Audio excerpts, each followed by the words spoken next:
ورحمة الله وبركاته. اللهم صل وسلم وبارك على الحبيب المصطفى صلى الله عليه وسلم. ازيكم حبايبي، عاملين ايه؟ رب تكونوا بخير وفي احسن حال دايما. قبل ما نبدا الفيديو بتاعنا النهارده كده اقول لكم دراسه جدوى سريعه على 10 فرخات تسمين لو انت هتربيهم.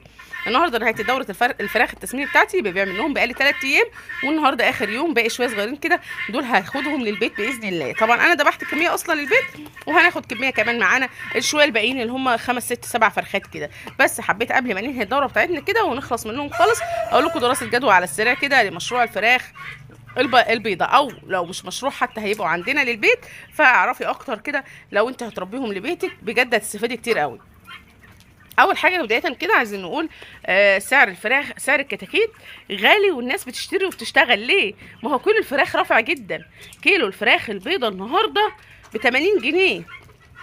لما يبقى كيلو الفراخ البيضة ب 80 جنيه يستاهل ان انا اربي، هو يستاهل ان انا اربي. تمام. طيب ما هو يعني هنرجع ونقول ايه؟ طب ما هو الكتكوت غالي، الكتكوت غالي بس كيلو فراخ اغلى من الكتكوت. تمام.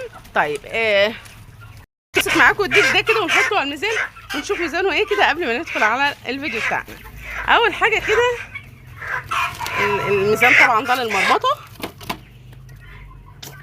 اللهم بارك. انا ذابحه 4 كيلو، انا ذابحه فراخ 4 كيلو، دي 3 كيلو.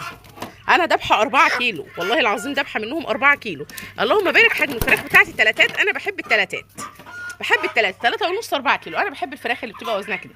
دول سردة الفراخ عندي على فكره، انا ذابحه 4 منهم.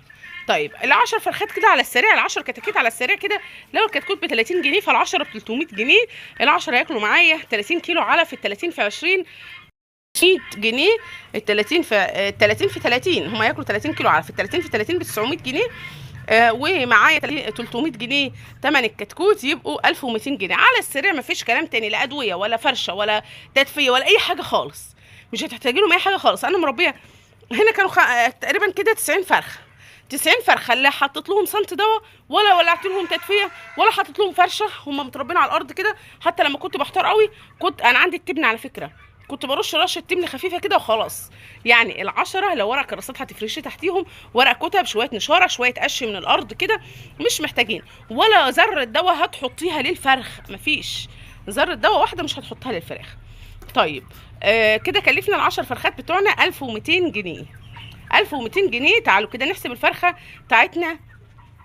طبعا سعر الكتكوت هو اللي رافع التكلفه. تعالوا كده نحسب الفرخه بتاعتنا. لو اكلت 3 كيلو علف هتديني متوسط الوزن 2 كيلو وربع من اللحم، هنقول 2 كيلو من اللحم. يعني ال10 فرخات هيدوني 20 كيلو لحم.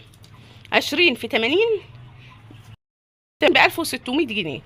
لو شلنا التكلفه بتاعتهم اللي هي ال 1200 جنيه اللي احنا حسبناهم. بس ثانيه، ده انا حاسبه لكم العلف في 30 جنيه، هو العلف مش في 30، ده العلف في 20 يا جماعه الخير. العلف في 20 جنيه، يعني ال 30 كيلو ب 600 جنيه. 30 كيلو العلف ب 600 جنيه، ده انا عندي 300 جنيه فرق في الحساب. ال 20 كيلو علف ب 300 جنيه، ال 30 كيلو علف في 20 ب 300 جنيه، ب 600 جنيه. هنا على اللخبطه، لا انا لازم اجمع شويه. الشكاره العلف ال 25 كيلو الايمان عامله 470 جنيه، ماشي؟ دي 25 كيلو، هنجيب عليهم 5 كيلو كمان. 5 كيلو في 20 ب 100، يبقوا كده 570 جنيه. هنقول 600 جنيه. تمام، 600 جنيه، بعتذر على اللخبطه. 600 و300 900، التكلفه كلها هتبقى 900 جنيه. وقلنا ال10 فرخات، ال10 فرخات هيدوني متوسط الوزن 2 كيلو من اللحم. انا مدياني 3 اهو زي ما انتوا شفتوا، و4 كيلو كمان. طيب لما قلنا 900 جنيه تمنهم تكلفتهم عليا. طيب انا لو يعني خلاص هبيعهم او هذبحهم، هاخد 20 كيلو من اللحم. ال 20 كيلو من اللحم في 80 جنيه ب 1600 جنيه. هطلع ال 900 بالراحه بقى كده، هتبقى لي 700 جنيه مكسب. يعني الضعف، النص بالنص على طول من غير كلام، النص بالنص من غير كلام. زائد بقى ان احنا نسينا اهم مرحله، وهي النظافه. تاكلي فراخ متربيه على ايدك كده نظافه بجد. انا بخلط للفراخ دي وباكلها مع الفراخ الفيومي عيش وتشيشه وعلف، لحم سكر وفراخ، مفيش بعد كده. يا رب الفيديو يكون عجبكم، اضغطوا لايك وشير. واسفه على اللخبطه لاني مستعجله، ناس واقفه لي بره عايزه تاخد فراخ فيومي وانا مستعجله فبسجل الفيديو بسرعه. اشوفكم فيديو جديد ان شاء الله. السلام عليكم ورحمه الله وبركاته.